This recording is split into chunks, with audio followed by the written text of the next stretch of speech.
Eric Keller here with Enthusiast Auto Group. Today I'm really excited to share this video with all of our fellow enthusiasts and get 2 points across. What is a repeat visitor and why is it important to EAG and our revolving car collection business model? Our business is very different than most in that we are a workshop and technical center first and foremost, and the decisions we make of what cars to buy and invest in really revolves around what we learned in the workshop. And the second is that's why we buy them all back, because they're the best cars that we could find when we found them, or they found us, which is more common, and why we went so far to dig deep and make the car as nice as it physically can be at the moment in time we have the opportunity. Parts are never going to be more available for these cars than they are today. Our resources and experience and knowledge is ever evolving, and then the best part about this repeat visitor business model is that we get to continually judge our own work. We're seeing the same car, the same VIN number, the same history and the same story time and time again. And we can determine what worked well then, how it didn't hold up, or if there's a room for improvement. And every time that we've had an opportunity to improve, we've absolutely taken that opportunity. There are 35 cars in this building that are for sale, and 18 of them we've owned before. And I think that says everything that you can say in the confidence level of what you're doing with your product, but also your process. And so today I've got 2 cars that are both brand new arrivals that just got here within the last 24 hours. And one is really special. And I mean, it's almost a family, it is a family member. It's honestly, I'm kind of emotional about this car because it's the second E30 M3 that Evan and I have ever bought. It's the Diamond Schwartz on Cardinal there on the left. It's a 1988. It's a pretty early car. And this car is important because not only is it the second E30 M3 that we've ever bought, it's also the record holder for repeat visitor car count. We've not owned this car once, twice, 3 times. 5 times is a lot. Not a lot of cars we've owned 5 times, but 7 times. There's just a couple cars we've owned that many times, not many. This car we've owned 11 times. No joke. It's on the history report, which I'm going to show you here in a second. This car is really special, that has a great storyline that's totally just, it's a perfect example of Enthusiast Auto Group.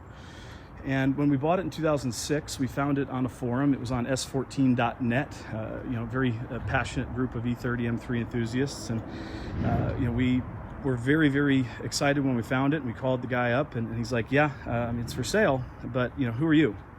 And he's sizing us up and he's asking us more questions than we're asking him. And long and short, it's a group of Porsche PCA instructors that had owned this car. First guy bought it new, drove it, enjoyed it, did some track with the car, did some instructing and ride-alongs, I'm sure. And when his best buddy, another PCA guy, was wanting something different and he was ready for a change, the first guy, he sold it to him. And he said, hey, if you ever sell that, you got to keep it in network and call me first. And he owned the car for a number of years and he was ready to sell it. And the third buddy in the group bought it. And this is the guy that we're now dealing with back in 2006 on the East Coast. I think it was in Maryland. We'll look at the history report here in a sec. But we fly Evan out there. This is in the time well before EAG knew what enclosed shipping was, let alone open shipping. We were just getting our feet wet, and just a couple years commercially in business, having moved out of the dorm room 2 or 3 years prior to that. And that's where the business was literally founded, in the college dorm room, the total stereotypical entrepreneurial story. And so Evan flies out and these guys are asking him all kinds of questions, and apparently obviously Evan passed, because here's the car. And there's the little grip mark on the dash from passengers holding on nice and tight while taking tight turns around the track. And let's see here, we bought it. So each of these highlights is a time that we've owned the car. So yeah, we bought it out of Maryland is where we bought the car. Each of those work orders are just the work orders since 2010. We had a 10-year late Y2K data loss. And so there's about $25,000 of receipts that we've invested in rejuvenating this car each time that we've owned it. And every time that we've owned the car, it's went through the same program, again, ever evolving. And it's 2016 is the last rejuvenation this car completed. And these guys were very particular about who they sold it to, and we've been very particular, and I hope that they would be proud of the storyline and lineage here the last now 13 and a half years later. We've put a ton of money in this car, and it's just under 113,000 miles. And for the mileage, I don't know that they're going to be much nicer. It's been very sympathetically preserved on our part, on our watch. Outside of oil changes and just regular scheduled service, our customers that have owned the car have done literally nothing to it. It has a lot of cool period correct goodies, the BBS RS 16-inch wheels, Coney's, actually I think they're Bilsteins, a set of sport springs, suspension techniques, sway bars, short shift, stock radio still. It's all original panels, all VIN numbers in place. We've repainted the front clip, the fenders, the hood, front bumper early. That left quarter panel here, right quarter panel, the one we're looking at, had a long scratch. I remember it very well. We got lots and lots of pictures of the car at every juncture.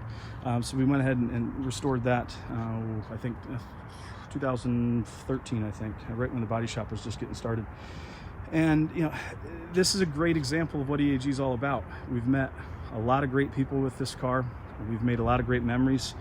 I've driven this car, you know, every couple of years, pretty much since the early get-on of EAG, and it's taught us a lot of lessons of what to do, more important lessons of what not to do and why it wasn't a good idea to do that, the way that we did it.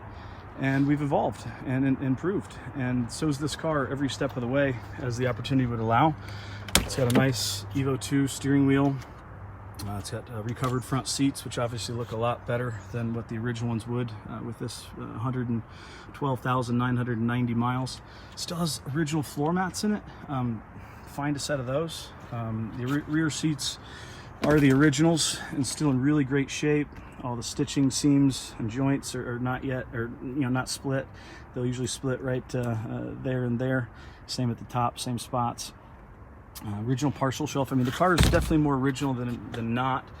And I'll tell you a funny story. Back in our Madisonville days at the first shop that we had, two-bay garage, an old Gulf gas station, guy comes in, says, I want to look at that E30 M3. And so I'm popping the hood like this and telling him the story, and he's like, wow, look at that. What is all that gunk on the intake manifold there? And he goes and grabs his finger and he goes, right there where you see. And that's the Cosmoline. That's the, you know, that's, you can't synthesize that. That's the originality of the car. And this was I think the first time we had the car. And I'm like, I just don't think we're going to be a good fit. And tactfully, I shut the hood and walked back in the office. And obviously, needless to say, he wasn't the great guy to preserve this car's history. And I'm glad that I made that decision, because the first guy that we sold the car to, it was actually a pair of brothers, the McGinns. I remember him well. He called in his brother from Chicago to buy a white E30 M3. It must have been the third or fourth car that we had. And his brother flew in from Texas into Chicago. They jumped in the car, drove down to EAG, and they ended up buying not the white car, but the white car and the black car. And the black car went to Texas. And he's the one that called us up and said, hey, you want your old car back? And I was like, yeah. We'd seen our father and our grandfather do the same in their business, farm machinery in northern Indiana and Michigan, and the combine can only move so far, and when it's a good piece of equipment and you preventatively serviced it, you want your equipment back. And that's the same with this 1989 M3. It was a two-owner car when we originally acquired it. It had 32,000 miles last year. It's Zinnebarat on solid black. Sold it to a repeat client. Kieran, shout out. This was your fourth EAG purchase. He's just traded it in. It just got here today with a 911 trade-in as well. He is the one that bought the 1,000 mile mineral white E92 M3 comp that we shot a video of just about, just a couple, 2-3 weeks ago. In this same very building, he saw the video and called us up and said, hey, I want first dibs on that car. Let's work a trade and bring the M3 in, and what do you think about a 911? And so here we are doing another video of these two cars, you know, kind of bringing it full circle. We are super thankful for all of our repeat customers, because without you guys, we wouldn't be here. Without buying these cars back, you know, we wouldn't have learned the lessons that we have over the years to really ensure that the quality control is our first and foremost priority. And frankly, that's why we buy them back. That's, again, the repeat visitor, you know, the EAG revolving car collection way. And so we definitely will go to great strides even after the sale. We had an M5, it's leaving, going to be arriving here in 2 days to Bryan in Texas. Thanks for your patience. And things didn't quite go as smoothly as normal on the post-sale, and we had a couple issues mechanically come up. And we end up putting about $6,000 into it, fixing things that weren't there when the car arrived. And it has a set of new genuine catalytic converters. And you know, want to do that from a financial standpoint, but at the end of the day, it's not a decision. It's just, it needed done.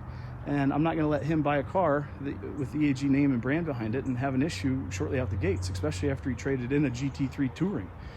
So we did it right. I'm sorry it's a little late, but your patience will be rewarded with quality.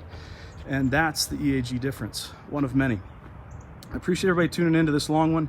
I'm super stoked to bring this car to market, both of these cars, frankly, but obviously this Diamond Shorts on Cardinal really holds a special place in Evan and I's heart. I'm going to drive it home tonight and reconnect, and I'm excited. It's a great car. So thanks for tuning in. Appreciate everybody, and stay tuned for more cool EAG content coming up. We do have the best job in the world, and we have the best clients as well. So thanks for tuning in. See ya.